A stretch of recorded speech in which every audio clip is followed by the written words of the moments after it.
There is super exciting news, LP. What is that? We have a guest today in studio bringing his expertise all the way from New York. New York, 1, 2, 3. Celebrity guest. Okay, so. Oh.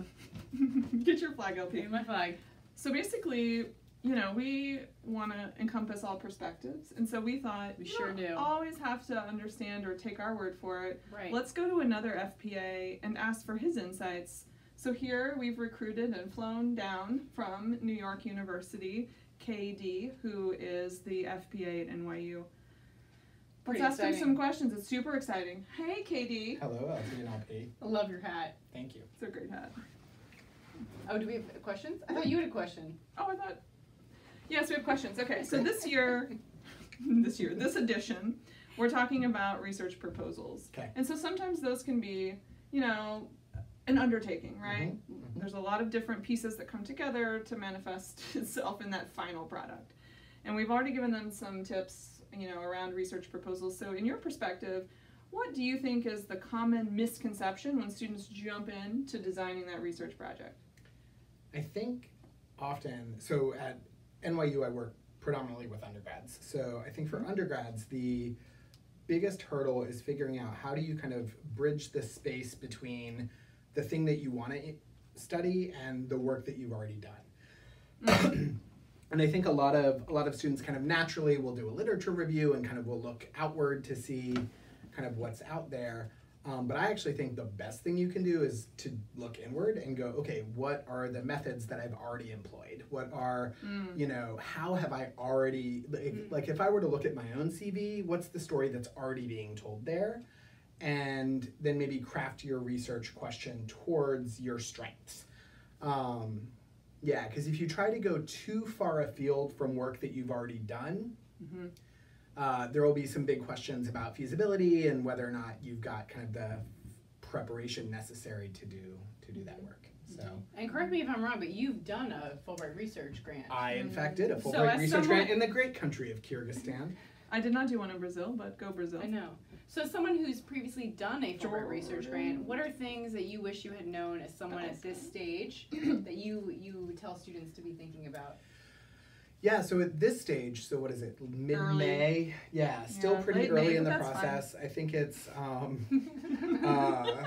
late May, sure. You're right, it is post my birthday. Woohoo, happy birthday, Kurt. Thanks. 28. There's still room for things to grow and evolve, but I do think it's important to kind of have maybe a informal deadline for yourself to say, okay, at what point do I need things to have progressed? I know for me, so I did a research grant to Kyrgyzstan. The two most useful things I did were the literature review and kind of asking myself questions, paying attention to the way that other scholars had engaged with the ideas that I was interested in, the kind of methods and ideas that I was drawn to, those that I were not drawn to. And then I sat down with one of my faculty members who had overseen me on an independent research project and said, hey, here's what I'm thinking about doing. And she said, that's a really great idea that you don't have the experience for. So she was able, to help me kind of triangulate between what I wanted to do and what I could make an effective argument that I was prepared to do. The other secret about Fulbright, which may not be a secret, once you're in country, you have a lot more freedom than kind of what you put in your proposal. So the way I talk to my students at NYU is the proposal is a way to get a panel of academics to take you seriously. Once you're in country, you'll have a lot of freedom to you know, engage in side projects or to maybe try out a new, to pivot, to try out a new method. But, you know, if you're worried about limiting yourself in the proposal, do it anyway. All right. So I think, though, since we have a guest, we would like to subject him to the fan club. Yeah. I think that we have... You do have many fans out there. Yeah. He spilled them out to put for wardrobe. Right. Yeah. Okay. What would folks say are your major quirks? I have Quirks that many. you can- I have many quirks.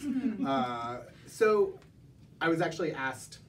So I started at NYU this year. So I went through the interview process not that long ago, and one of the questions was kind of like this: like, how would you describe your Quirkiness? No, it was like, how would you Weirdness. Contrarian. Hobbies. It was like, how would you describe your advising Date. style? And that's not a quirk, but okay. No, well, I Could be. It I could think be a quirk, but quirkiness like a professional was part of it, and I said irreverent and straightforward and empathetic, I think is what I said. It was something along those lines. Almost sound like they don't go together. Right, and Which is why it's that's good. one of the interesting conundra. So your quirks are that they're random, seemingly wouldn't come together, but they do. Yeah. Inform I also the person like right here. pluralizing words in ways that are incorrect, like making conundrums conundra. Oh, like Ooh, conundra, Datas? like tundra. Like, no, that's just wrong. That's terrible. Data is already plural. no data. But like ethos, Datum. like deciding that the plural of ethos is ethoi, which Oh, I kind of like it. I've just syllabuses? decided. Syllabi. Syllabi. Well, I know, but Exists. I was Right. doing what you were doing. Sure. Oh, but that don't Syllabi is exist. actually a thing. Like gooses. Geese.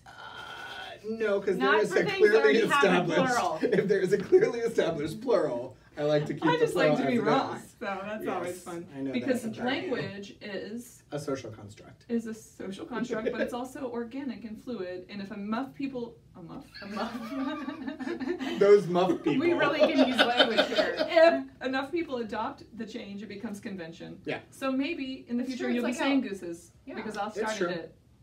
I mean, Yeah, like what are the recent words that were just added to like Oxford Dictionary? Gigantormous. Ginormous. Ginormous was added a few years It's ago. only pertaining to like tweets. Yeah, like a lot of Mhm. data, like Yeah. not data, tech words. Yeah, Mhm. a lot of words relating to gender. Mhm. Yeah. Yeah. Well, this has been wonderful. Thank you for being our guest. Thank you for having me all the way It's given us a from lot of conundra to New York think. City. Lots of conundra. Conundrous. Nice throwback. No, I'm trying to think Bring it all Maybe back full together. circle. Okay. Okay. Okay. We're just like We're done. Left like waving Bye. flags.